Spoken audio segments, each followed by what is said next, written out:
Mesdames et messieurs, bonsoir et merci de votre fidélité à votre télévision régionale Prestige, mais aussi à votre nouvelle chaîne de radio Prestige FM pour être au diapason de l'actualité d'ici et d'ailleurs. Et vous avez raison, la grande édition. Au sommaire, la gouvernance de Thiès a abrité hier un comité régional de développement consacré à la présentation de volets routiers et autoroutiers de l'Ageroute dans la région de Thiès. Le collectif des pénitenciers déguerpis des camps de garde du Sénégal a tenu une conférence de presse hier pour dénoncer cette manque de considération après plusieurs années de services rendus à la nation. Et puis dans le département de Mbour, le ministre Abdoulaye Sow a présidé un atelier d'évaluation et de planification des projets et programmes de son ministère. Les détails dans cette édition. Le suivi de l'actualité internationale et la page sportive mettront à terme à ce rendez-vous d'information. Merci de votre fidélité. Le développement, c'est dans une poignée de secondes.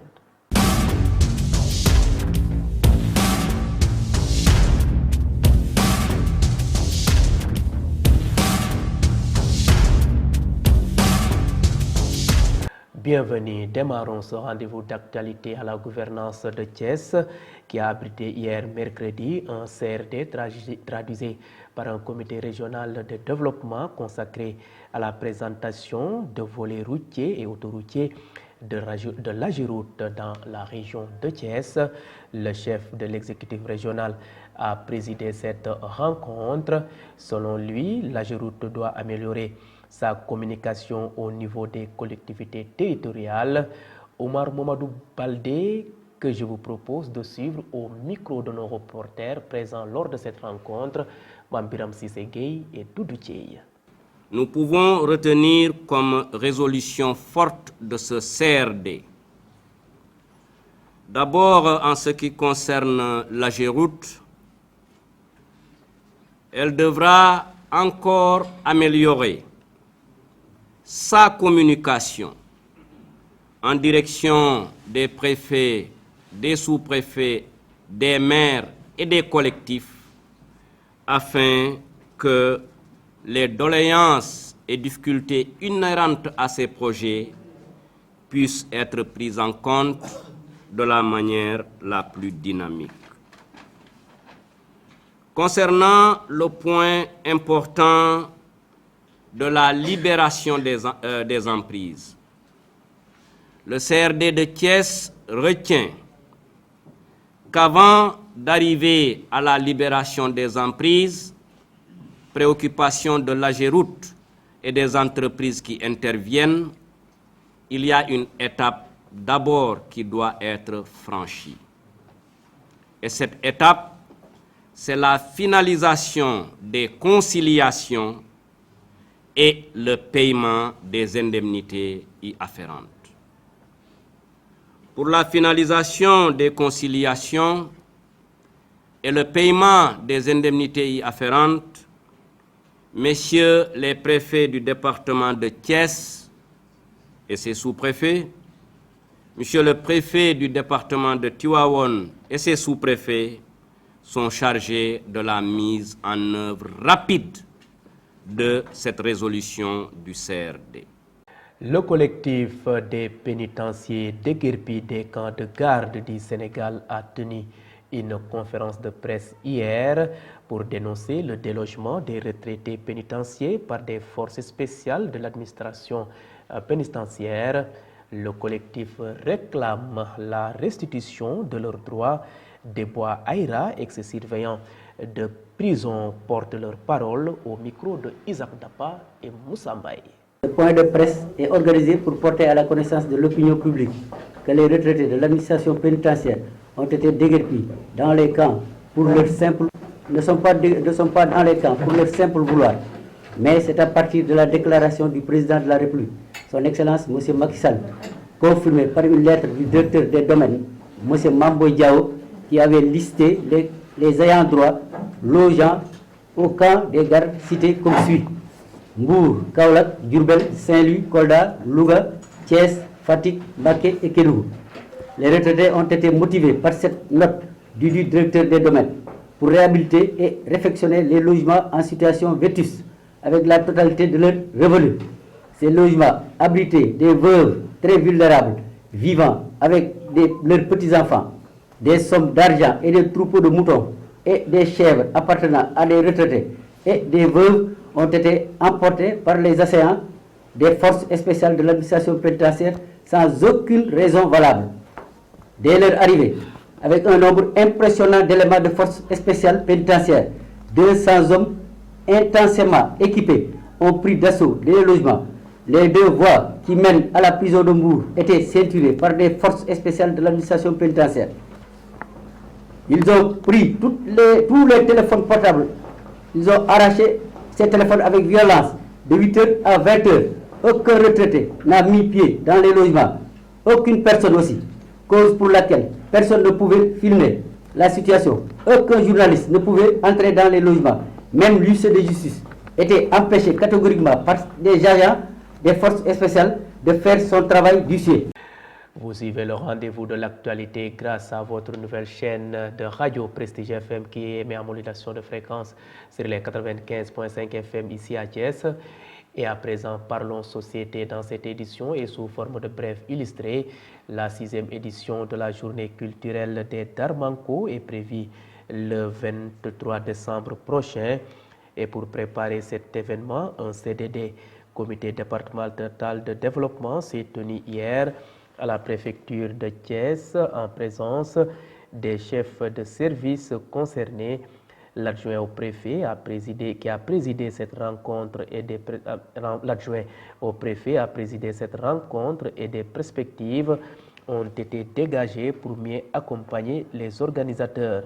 A rappelé que l'initiateur de cette journée est Serigne Moustapha Amar, petit-fils de Darmanko, et a rappelé aussi que ces Darmanko sont des érudits qui ont joué un rôle majeur derrière le fondateur du mouridisme, Cheikh Ahmadou Bamba Khadimou Rassoul.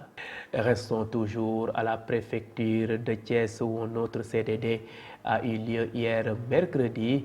Cette rencontre avec les autorités administratives et les chefs de service concerne les préparatifs du chant annuel dédié à feu Serigne Bassirou Ndiaye Dabaye, deuxième khalife de la famille Dabaye.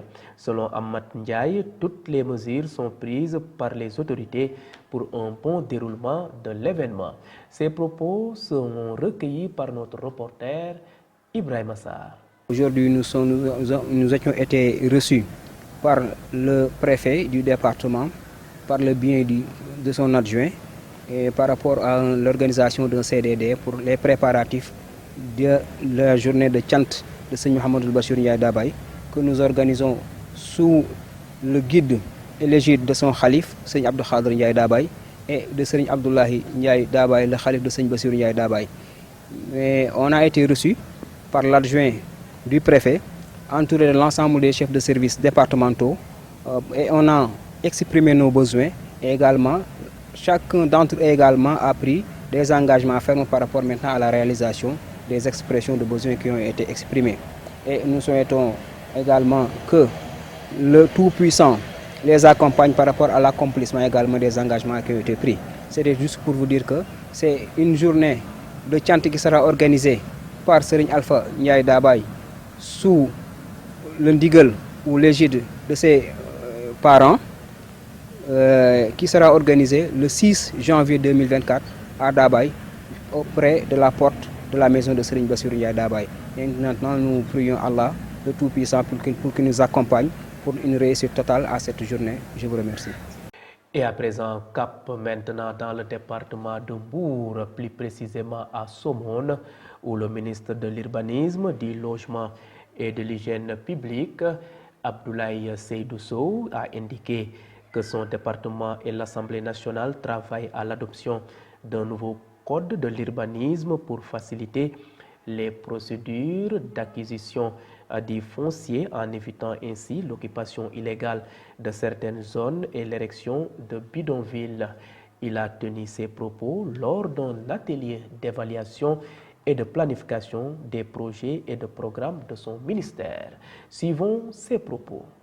Aujourd'hui, nous avons décidé comme à l'accoutumée, de faire cette retraite annuelle qui nous permet de faire l'évaluation de ce que nous avons fait durant l'année 2023 et de planifier nos actions et nos activités pour l'année 2024. Il ne s'agit pas simplement du projet 100 000 logements, il s'agit de 4 programmes qu'il faut revisiter. Bien entendu, pour ce qui concerne le projet 100 000 logements, vous avez vu le point qui vous a été fait. D'abord, il fallait un certain nombre d'actes préalables qu'il fallait poser. Ces actes aujourd'hui sont achevés avec la mise en place du cadre réglementaire et du cadre institutionnel. C'est à travers la création de la SAFRU, à travers la création du Fonds pour l'habitat social, mais aussi et surtout à travers la mise en place du projet logement abordable au sein du ministère en relation avec les partenaires techniques et financiers.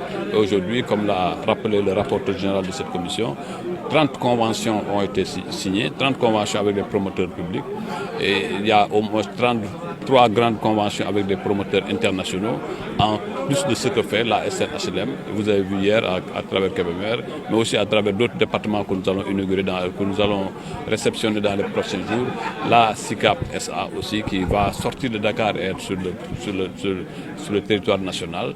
Donc on peut dire aujourd'hui que le projet commence à sortir des terres et c'est ça le plus encourageant à travers les conventions que nous allons signer, mais aussi que nous avons signées, mais surtout leur mise en œuvre. Et vous avez vu la conjugaison des efforts de l'ensemble des directions. La direction générale de l'urbanisme qui a fait des efforts pour mettre à disposition le foncier qui était la question la plus importante, mais aussi le mécanisme de financement à travers le fonds pour l'habitat social, mais aussi à travers le Fonds de solidarité africain avec lequel nous collaborons. J'ai dit qu'il fallait d'abord le cadre législatif et réglementaire qu'il fallait régler, la loi sur l'habitat social, les institutions qui ont été créées, le Fonds pour l'habitat, la SAFRU. Vous savez, la question principale, vous l'avez dit, c'est la question de l'accès aux fonciers. Et l'accès aux fonciers aussi, il y avait des contraintes. Ces contraintes sont en train d'être levées à travers la création de la nouvelle ville de Thiès, mais aussi à travers la création des zones d'aménagement concertées sur l'ensemble du territoire national.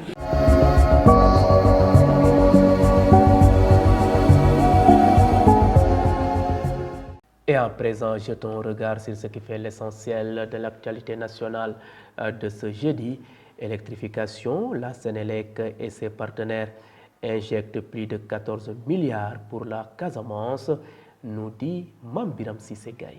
L'actualité nationale, la Sénélec et l'entreprise chinoise TBIA ont paraphé ce mercredi 21 décembre 2023 un contrat d'électrification des régions du sud du pays. Les deux parties ont ainsi acté le projet régional d'accès à l'électricité et de stockage par batterie BEST dans 716 localités. Ce projet concerne pour le lot 1,408 localités, tandis que 308 localités sont concernées par le lot 2. La somme totale avoisine 22 millions d'euros, soit 14 410 000, a fait savoir Pape Demba Biteye. Parlons autre chose, l'Assemblée nationale a adopté à une large majorité un projet de loi portant loi de règlement de 2021 dont le but de permettre au gouvernement de rendre compte de l'exécution du budget initial et éventuel des lois des finances rectificatives de la dite année. 129 députés ont voté oui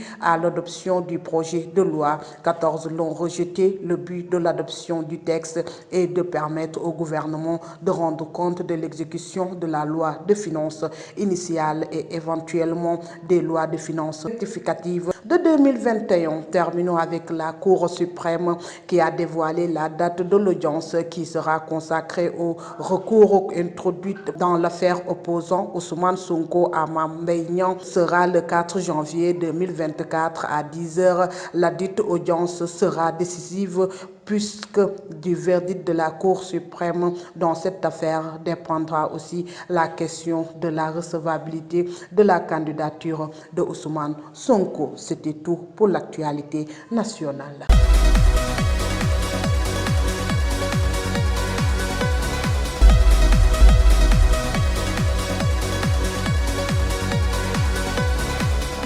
Et à présent, focus sur ce qui fait l'essentiel de l'actualité hors de chez nous. En Guinée-Bissau, le président Umaru Sissoco Embalo a formé un nouveau gouvernement. Le suivi de l'actualité internationale de ce jeudi porte la signature de Ramatoulaye Cissé. Les rebelles du CSP, cadre stratégique permanent, instaurent un blocus. Les principales villes du nord du pays sont concernées. Un peu plus d'un mois avoir été délogés de leur fief de Kidal par l'armée malienne et ses supplétifs de Wagner. C'est leur premier acte posé par les groupes rebelles qui avaient juré de ne pas déposer les armes. Mais cette stratégie pourrait s'avérer risquée. Le président de Guinée-Bissau, Umaro Sissoco Embalo, a formé mercredi 20 décembre un nouveau gouvernement et a signé la lutte anticorruption au chef de cette nouvelle équipe dans un contexte de crise marqué par la dissolution de l'Assemblée et des affrontements que Umaro Sissoco Embalo a qualifié de tentative de coup d'État. La lutte sans trêve contre la corruption doit être la toile de fond de ton équipe. Personne n'a le droit de prendre pour lui seul le bien public, a déclaré mercredi Umaro Sissoco Embalo lors de l'investiture du nouveau chef de gouvernement, Rui Duarte Barroso. Les combats qui opposent depuis maintenant 8 mois l'armée soudanaise du général Al-Bourhan au FSR du général Mohamed Hamdan Daglo ont atteint depuis vendredi la ville de Wad Madani. Elle accueille depuis des mois des dizaines de milliers de déplacés. Ils sont 270 000 à avoir besoin d'assistance selon les Nations Unies. La ville de Wad Madani est stratégique car elle est située à moins de 200 km de Khartoum. Mesdames et messieurs, c'en est tout pour l'actualité internationale.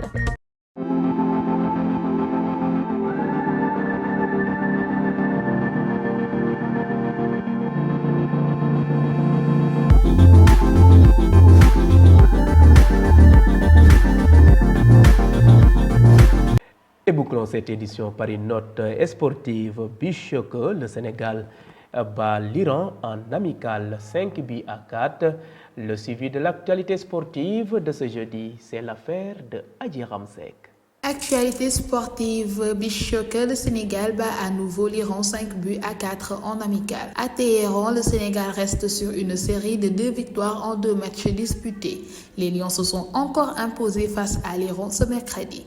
Malgré un duel serré noté sur le score DR 2-1, Al-Seyni Ndiaye et ses coéquipiers sont sortis victorieux de celui du mercredi 5-4. Une victoire obtenue grâce au doublé de Mandione Diagne et les buts de Raoul Mendy et Issa Laïsen. Malheureux, l'Iran a inscrit un but contre son camp. Parlons à présent de Ligue 1. Lamine Camara, passeur décisif contre le Paris Saint-Germain. Remplaçant, le jeune milieu de terrain a effectué une très belle entrée ponctuée notamment par une passe décisive sur l'unique but messin lors de la défaite au Parc des Princes contre le Paris Saint-Germain 3-1 dans le cadre de la 17e journée du championnat français en Ligue 1. Menés 2-0, les Messins avaient réduit l'écart grâce au but de Mathieu Udol à la 72e minute de jeu. Terminons cette note sportive en Angleterre. Nottingham Forest, Nuno Santo est le nouvel entraîneur. C'est officiel, Nuno Espirito Santo est le nouvel entraîneur de Nottingham Forest où évoluent Cheikhou Kouyaté et Moussa Niakhaté. Le technicien portugais succède à Steve Cooper. Nuno rejoint le club pour un contrat de 2 ans et demi et prendra en charge son premier match samedi lorsque Nottingham Forest affrontera Bournemouth au City Ground, informe le communiqué du club. C'en est tout pour cette note sportive. Merci donc à vous, Adji Ramsek. Mesdames et messieurs, c'en est tout. C'était le rendez-vous de l'actualité de ce jeudi 21 décembre 2023. Vous étiez trop nombreux à nous suivre à l'étranger grâce au réseau IPTV. D'autres optent pour nos différentes plateformes, à savoir le site d'information www.prestigethies.com, les pages YouTube et Facebook Live de Prestige. Et mention spéciale à nos auditeurs qui nous ont suivis grâce à cette nouvelle chaîne de radio Prestige FM qui émet en modulation de fréquence sur les 95.5 FM ici à Thiès. Et gardez la fréquence sur les 95.5 d'un moment à l'autre. Isaac Dapa pour le suivi de l'actualité en Wolof. Merci et bonne fin de soirée.